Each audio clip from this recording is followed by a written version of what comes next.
Hello student. आज के इस वीडियो में हम अध्याय 4 पर विविध प्रश्नावली के प्रश्न नंबर 3 और 4 को सॉल्व करने वाले हैं। पिछले वीडियो में हम लोगों ने क्वेश्चन नंबर फर्स्ट और सेकंड को सॉल्व किया था।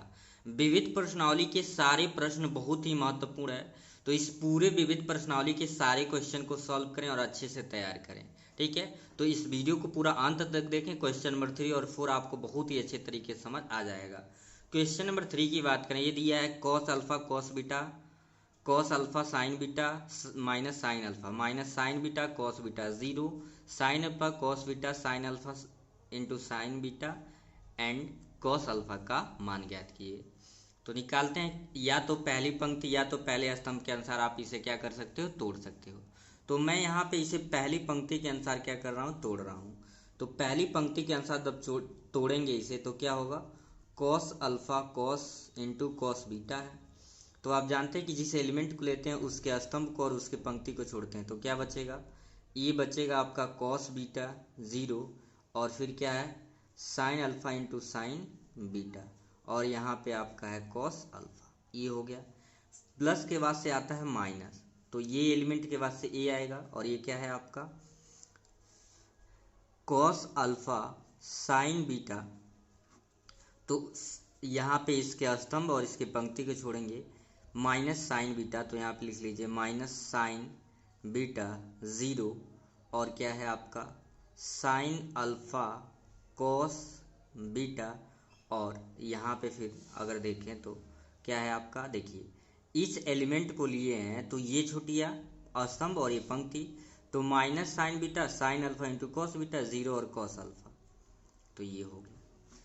ठीक है, प्लस माइनस और उसके बाद से क्या होता है प्लस, यहाँ पे आपका क्या है माइनस का साइन अल्फा। अब क्या करेंगे, इस स्तंभ को और इस पंक्ति को छोड़ेंगे, minus sine beta cos beta, तो लिख लीजिए minus sine beta cos beta sine alpha into cos beta, लिख लीजिए sine alpha into cos beta, फिर sine alpha into sine beta sine alpha into sine beta.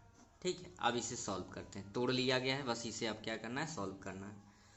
तो लिखेंगे cos alpha into cos beta. ठीक है, इसका गुणा इसमें और इसका गुणा इसमें, कॉस बीटा का कॉस अल्फा में मल्टीप्लाई करेंगे तो क्या हो जाएगा cos alpha into cos beta, क्रम से लिख दिए हैं। और इसका गुणा इसमें करेंगे तो जीरो हो जाएगा, इसलिए उसे क्या कर दी, छोड़ दिए हैं। माइनस, आप लिखना चाहो माइनस जीरो तो लिखो, लेकिन इसका जब जीरो में गुणा करेंगे, किसी भी नंबर का जीरो में गुणा होता है तो क्या हो जाता है जीरो। और फिर यहाँ पे है cos alpha sign beta, minus sine beta का कॉस अल्फा में मल्टीप्लाई करेंगे तो ये हो जाएगा कॉस अल्फा और यहाँ पे माइनस का साइन बीटा। ठीक है, और फिर इसका गुणा जब जीरो में होगा तो क्या हो जाएगा जीरो, माइनस साइन बीटा का कॉस अल्फा में हुआ तो कॉस अल्फा इंटू माइनस का साइन बीटा, या तो पहले minus cos alpha into sine beta भी आप इसे लिख सकते थे। ठीक है, ये हो गया। अब ये वाला पार्ट बचा है, इसे तोड़ते हैं, प्लस का माइनस से मल्टीप्लाई करोगे तो हो जाएगा माइनस साइन अल्फा। अब अंदर गुणा करते हैं, माइनस साइन बीटा का साइन अल्फा साइन बीटा में करेंगे तो माइनस का साइन स्क्वायर बीटा क्या हो गया, sine square beta sine alpha. क्यों, साइन स्क्वायर साइन बीटा का साइन बीटा में साइन स्क्वायर बीटा हो गया, लेकिन साइन अल्फा भी तो है। अब माइनस के साथ इसका गुणा इसमें होता है, साइन अल्फा कॉस बीटा और ये कॉस बीटा है तो क्या आ जाएगा sine alpha and cos square हो जाएगा बीटा। ठीक है, अब कॉस अल्फा कॉस बीटा का कॉस अल्फा और यहाँ पे ध्यान देंगे कॉस अल्फा और एक कॉस बीटा आएगा, कैसे देख लेते हैं एक बार। यहाँ पे कॉस बीटा का कॉस अल्फा में किए तो cos alpha into cos beta, बोले वही हैं लेकिन लिख दिए हैं अल्फा ही दोनों। तो कॉस अल्फा का कॉस अल्फा में करेंगे तो ये हो जाएगा कॉस स्क्वायर अल्फा, और कॉस बीटा का कॉस बीटा में होगा तो ये हो जाएगा कॉस स्क्वायर बीटा। ठीक है, आगे देखेंगे, माइनस का माइनस मल्टीप्लाई करोगे प्लस बाबू, यहाँ पे कॉस अल्फा का कॉस अल्फा में हुआ तो cos square alpha, sign beta का साइन बीटा में हो गया साइन स्क्वायर बीटा, माइनस का माइनस मल्टीप्लाई हो जाएगा प्लस साइन अल्फा, तो ये हो गया साइन स्क्वायर अल्फा और यहाँ पे आपका क्या है साइन स्क्वायर बीटा। ठीक है, माइनस का फिर माइनस मल्टीप्लाई हो जाएगा प्लस साइन अल्फा का साइन अल्फा में होगा तो ये हो जाएगा साइन स्क्वायर अल्फा और फिर आपका क्या है कॉस स्क्वायर बीटा। ठीक है, अब देख लेते हैं कि कौन कौन से टर्म एक साथ लेने पे हमारे कॉमन हो जाएंगे। तो कॉस स्क्वायर अल्फा और इसमें भी कॉस स्क्वायर अल्फा है, तो यही कॉमन ले लेते हैं, कोई दिक्कत नहीं है। तो इसमें अगर हम कॉमन कर लेते हैं कॉस स्क्वायर अल्फा, तो बचेगा आपका cos square beta, cos square alpha निकल गया तो यहाँ बचा sine square beta, plus sine square alpha sign square alpha दोनों में है, तो कॉमन कर लेंगे साइन स्क्वायर अल्फा, तो यहाँ बचेगा वो sine square beta plus cos square beta. अगर आप अब ध्यान दो तो कॉस स्क्वायर अल्फा ये बना cos square theta plus sine square theta, या sine square theta plus cos square theta, इसका value 1 plus sine square alpha ये भी बना sine square theta plus cos square theta, यानी ये दोनों वैल्यू सेम है और साइन स्क्वायर है कॉस स्क्वायर है, तो इसकी वैल्यू 1। फिर यहाँ पे आपका क्या मिला cos square alpha plus sine square alpha, तो इसकी वैल्यू क्या हो जाएगी 1 हो जाएगी। यही आपका क्या आ गया आंसर आ जाएगा। तो आई होप आपको ये क्वेश्चन अच्छे से समझ आ गया होगा। अगर कहीं भी कन्फ्यूजन तो कमेंट सेक्शन में पूछें या एक बार वीडियो को रिपीट करके देखें। तो चलते हैं क्वेश्चन नंबर 4 की तरफ। क्वेश्चन नंबर 4 आपका कह रहा है यदि ए बी और सी वास्तविक संख्याएं हों और सारणिक डेल्टा बराबर 0, यानी ये सारणिक की वैल्यू 0 के बराबर है, तो दर्शाइए कि या तो A plus B plus C बराबर 0 या A equals to B equals to C. तो यहाँ पे हम दोनों प्रूफ करने वाले हैं कि A plus B plus C बराबर 0 कैसे आएगा और A equals to B equals to C कैसे आएगा। ठीक है, तो चलिए देखते हैं। यहाँ पे हम एक स्टेप यूज कर रहे हैं और वो यूज कर रहे हैं R1 tan to R1 plus R2 plus R3। आप यहाँ C1 tan to C1 plus C2 plus C3 से भी लगाएं तब भी आएगा, या ये स्टेप चेंजिंग आपको पता है यहाँ पे जो होता है सिर्फ चेंजिंग R1 में होगा, बाकी R2 और R3। R1 R2 क्या है, ये R1 पहली पंक्ति R2 दूसरी पंक्ति R3 को कहते हैं तीसरी पंक्ति।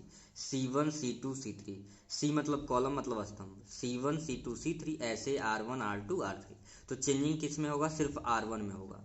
और R1 में कैसे चेंजिंग होगा, R1 में R1 plus R2 plus R3 कर रहे हैं, तो एक बार समझते हैं। R1 आपका क्या है B प्लस सी, R2 क्या है C प्लस ए और R3 क्या है A प्लस बी।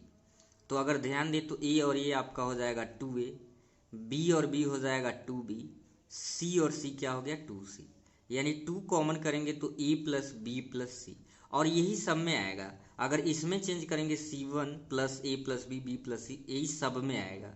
देखियो A 2 बार है, C 2 बार है, B 2 बार है, A 2 बार है, B 2 बार है, C 2 बार है, यानी कि आपका अगला स्टेप कुछ इस तरीके से हो जाएगा delta equals to 2A plus B plus C, 2A plus B plus C, फिर 2A प्लस बी प्लस सी। बाकी R2 R3 में कोई चेंजिंग नहीं, यानी C plus A plus B, A plus B और B plus C, B plus C और C plus ए। ठीक है, अब आगे देखेंगे किसी भी एक पंक्ति या किसी भी एक स्तंभ में कुछ भी कॉमन होता है तो उसे हम बाहर ले लेते हैं। तो देखो 2A प्लस बी प्लस सी R1 से कॉमन कर लेंगे, A प्लस बी प्लस सी, तो यहाँ पे बचेगा 1 1 और 1 बचा, फिर क्या बचा C plus A plus B, B plus C, A plus B, B plus C और सी प्लस ए। अगला स्टेप अब क्या करने वाले हैं, दो चीज़ें इसमें दो काम करने वाले हैं। पहला हम क्या कर रहे हैं C2 tan two C2 minus C1 and C3 tan two C3 minus C1, यानी कि इन दोनों एलिमेंट को जीरो बनाना है जिससे कि हमारा कैलकुलेशन इजी हो जाए। ऐसे हम लोग क्वेश्चन बहुत सारे सॉल्व किए थे, जब ऐसे आ जाता है कॉमन तो इन दोनों एलिमेंट को क्या कर देते हैं जीरो बनाते हैं जिससे कैलकुलेशन इजी हो जाएगा। तो ऐसा तभी होगा जब C2 माइनस C1 करें, यानी C2 में से C1 को घटाएंगे तभी आएगा। C3 में से या तो C2 को घटाएं या तो C1 को, यहाँ पे हम C2 में से भी C1 को घटा रहे हैं और C3 में से भी C1 को, यानी सिर्फ चेंजिंग C2 और C3 में होगा। तो चेंजिंग करते हैं, ये हो जाएगा delta 2A plus B plus C, और C1 में आपको कोई चेंजिंग देखने को नहीं मिलेगा क्योंकि चेंजिंग सिर्फ C2 C3 में हो रहा है। C2 माइनस C1, 1 में से 1 को सब्ट्रैक्ट करेंगे तो आपका क्या आ जाएगा 0। A प्लस बी और इसमें से हम क्या सब्ट्रैक्ट कर रहे हैं, सी माइनस ए, माइनस करेंगे तो साइन चेंज होगा। फिर b प्लस सी में हम क्या सब्ट्रैक्ट कर रहे हैं, a माइनस बी, तो माइनस ए और माइनस बी। इसी प्रकार से फिर C3 माइनस C1, तो 1 में से 1 घटाएंगे 0 आ जाएगा। b प्लस सी में से क्या घटा रहे हैं, c माइनस ए। फिर c प्लस a में से हम क्या घटा रहे हैं, a माइनस बी। ऐसा क्यों हो रहा है, जैसे c प्लस है, इसमें से इससे घटा रहे हैं तो माइनस, और ये प्लस है तो क्या हो जाएगा, माइनस। ठीक है, अब थोड़ा सा एक स्टेप और है, 2a plus B plus C, और ये हो जाएगा 1 c प्लस ए प्लस बी 0। अब देखो जरा, ये माइनस प्लस कट जाएगा तो b माइनस सी बचेगा, और यहाँ पे कुछ कट जाएगा, माइनस और प्लस कट गया तो c माइनस ए बचा। फिर इसी प्रकार से माइनस प्लस कट गया तो बचा आपका यहाँ पे 0 है, और ये आपका बचा b माइनस ए। फिर यहाँ पे ये प्लस है और ये माइनस है, तो क्या बचेगा, c माइनस बी। ठीक है, और ये किसके बराबर है, 0। ऊपर क्वेश्चन में दिया था कि डेल्टा किसके बराबर है, 0। तो एक बार हम इसको 0 के बराबर करेंगे और एक बार इसको, यानी इसको एक बार 0 के बराबर करेंगे, एक बार इसको। तो हम करते हैं, because 2a plus B plus C is equal to 0। तो 2 जब 0 के नीचे जाएगा तो पहला पार्ट आपका प्रूफ हो गया, a plus B plus C equal to 0। ये कितना सिंपल था प्रूफ करना। ठीक है, तो क्वेश्चन कभी कभी देखने में हार्ड लगते हैं लेकिन होते नहीं है। कुछ इजी स्टेप हमने फॉलो किया और यहाँ पे प्रूफ हो गया। अब दूसरा पार्ट हमें ये प्रूफ करना है कि a equal to B equal to C कैसे आएगा। तो अब इस पार्ट को 0 को बराबर लेंगे और सॉल्व करेंगे। तो चलिए उसको भी देखते हैं। तो यहाँ पे पिछले इन्फॉर्मेशन के अनुसार इसको भी 0 के बराबर ले लिए। अब इसे तोड़ेंगे जब, तो सिर्फ क्या करना पड़ेगा, इसे जब लेंगे तो ये स्तंभ और ये पंक्ति छोड़ेंगे तो बचेगा क्या आपका, b minus C minus A, यानी b minus C minus A, B minus A, और फिर क्या बचा, c minus B is equal to 0। तो इसका गुणा इसमें और इसका गुणा इसमें, तो b माइनस सी और इंटू क्या हो गया, c माइनस बी, बीच में होता है माइनस, इसका गुणा इसमें, तो b माइनस ए और फिर क्या है आपका c minus A is equal to 0। अब सॉल्व किया जाए तो b का c में मल्टीप्लाई करोगे bc, b का b में होगा तो माइनस का b स्क्वायर, c का c में होगा तो c स्क्वायर, और माइनस का माइनस में करोगे प्लस, और ये हो गया bc। ठीक है, पहले माइनस है तो ब्रैकेट में रख के सॉल्व करेंगे क्योंकि अंदर का साइन चेंज होगा। यही कैलकुलेशन थोड़ा सा ध्यान से देखना है। b का c में मल्टीप्लाई करेंगे bc, और फिर b का a में होगा तो इसे हम लिख सकते हैं ab, या ba भी लिख सकते थे। माइनस a का c में होगा तो ca या ac लिख सकते हैं, माइनस का माइनस में होगा plus a square is equal to क्या हो गया, 0 हो गया। ठीक है, अब आगे लिखेंगे minus B square minus C square, और bc आपका क्या हो जाएगा, 2bc minus bc, minus minus plus ab, minus minus आपका ध्यान से देखेंगे, minus bc minus minus plus ab minus minus plus ca, और plus a square is equal to 0। और एक चीज़ और ध्यान देंगे, ये माइनस था तो प्लस हो गया, माइनस था तो प्लस हो गया, ये प्लस है तो यहाँ पे क्या हो जाएगा, माइनस हो जाएगा।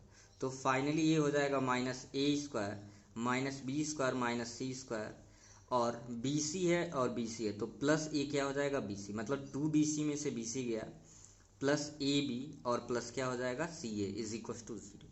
अब यहाँ पे जो लॉजिक यूज करना है, क्या करना है, पहली बात तो माइनस हटा दीजिए, माइनस कॉमन कर लीजिए तो ये हो जाएगा प्लस, ये हो गया प्लस और ये हो गया प्लस, प्लस है तो क्या हो गया माइनस, माइनस और माइनस इज इक्वल टू 0। आप लिखना चाहें तो लिख देना माइनस से क्या करने पर, माइनस से भाग देने पर।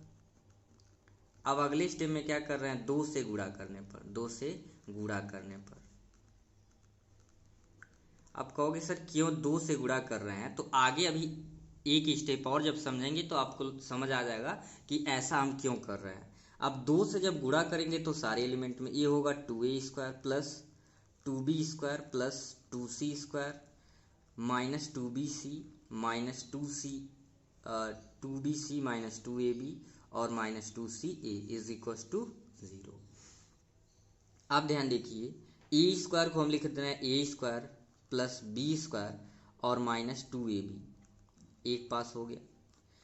अभी ए देखिए A square plus B square minus 2ab, फिर लिख रहे हैं B square plus C square और माइनस का 2ca, फिर लिख रहे हैं C square plus A square minus 2ca is equal to 0। एक बार ध्यान से समझें, ए स्क्वायर है तो ए स्क्वायर और ए स्क्वायर 2 हो गया, बी 2b स्क्वायर है तो बी स्क्वायर 2b स्क्वायर हो जाएगा, सी स्क्वायर है तो सी स्क्वायर और सी स्क्वायर। अब आपको समझ आया होगा 2 से गुणा क्यों कर रहे हैं, क्योंकि अब देखिए A square plus B square minus 2ab, सिर्फ ए बी या बी सी या सी ए था, लेकिन 2ab माइनस ए 2bc बना माइनस 2ab बना और माइनस 2ca बना। तो फार्मूला बनाने के लिए हमने क्या किया था, 2 से मल्टीप्लाई किया था। ठीक है, ए स्क्वायर को एक बार समझे 2 बार तोड़ दिया गया, A square 2a square, B square 2b square और सी स्क्वायर 2c स्क्वायर, तो ये तीनों आ जाएगा। और 2ab इन दोनों के साथ आ गया माइनस का, 2bc इसके साथ आ गया, 2c इसके साथ आ गया। तो लॉजिक आप समझ पा रहे होंगे कि हम क्यों ऐसा किए हैं। अब देखो जरा, इसे लिख सकते हो a माइनस बी का whole square, A square plus B square minus 2ab, B square plus C square minus 2ac, तो b माइनस सी का whole square plus C square plus A square minus 2ca, तो ये हो जाएगा c minus A का whole square is equal to 0।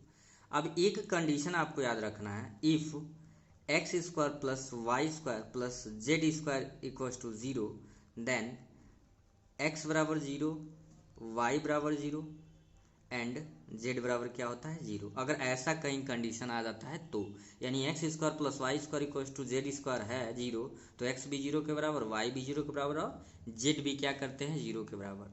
तो लिखेंगे now A minus B equal to 0, B minus C equal to 0 and C minus A equal to 0, इस नियम के अनुसार से। तो ए जब इधर जाएगा मतलब b माइनस से इधर जाएगा plus, A equal to B आ गया, c माइनस से इधर जाएगा प्लस हो जाएगा, b इक्वल टू सी आ गया, और a माइनस से इधर आएगा c इक्वल टू ए। आप तीनों को अब कंपेयर करो, जब a इक्वल टू बी के है बराबर और b c के बराबर है और c किसके बराबर a, तो therefore a equal to b equal to क्या हो जाएगा c। यही आपको क्या करना था, प्रूव करना था। ठीक है, तो ये क्वेश्चन देखने में बस टफ था, थोड़ा सा कहीं के ट्रिक का यूज करना था, बाकी आई होप आपको अच्छे से समझ आ गया होगा। तो फिर मिलेंगे नेक्स्ट वीडियो में, तब तक के लिए थैंक यू।